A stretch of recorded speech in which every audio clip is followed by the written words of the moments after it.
As parents, when you have more than one child, you have this common problem that both the kids are fighting all the time.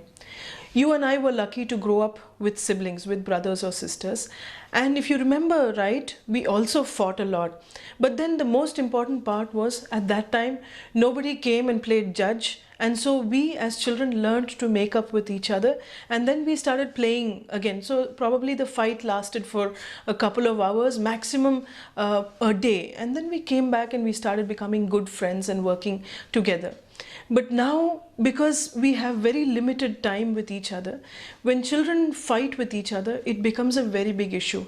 And invariably, as a father or as a mother, you end up going in intervening, trying to, tell your children that one person is right, the other person is wrong, this has to be done, this shouldn't be done, and so on.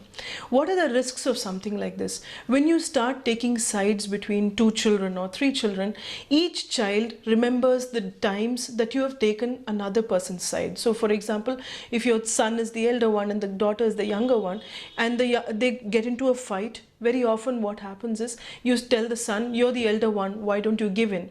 And then you tell the younger one, your brother is elder, you must give in to him, and so on. So the eldest child starts remembering all the times that you took the side of the younger one, and the younger one remembers all the times that you took the side of the elder one. And so what happens, a rift starts getting created between the two children. And the worst risk in this is the child starts feeling very resentful. And when resentment comes in, it starts affecting the relationship between you and your child, and also between the two children. When children fight, the first thing that you must understand that it is nature's way of helping children solve problems and to learn social skills. So when two children fight, as a parent, what you must do is maintain safety, of course. If they're fighting with things that they shouldn't be fighting with, then you definitely need to go in and intervene. But when they're having a natural argument, or they're just irritating each other, fighting about small trivial things, let them learn to set their boundaries, let them learn to solve their problems. And as a parent, just be an observer. Even if the issue is brought to you, work it back with the child, telling them, why don't you look at how you can solve it? Because if you do not allow children to solve their own problems every day, you will become the bad guy, because you're going to be judging all the time. And secondly, what happens is children never learn the most essential skill of being able to work with each other.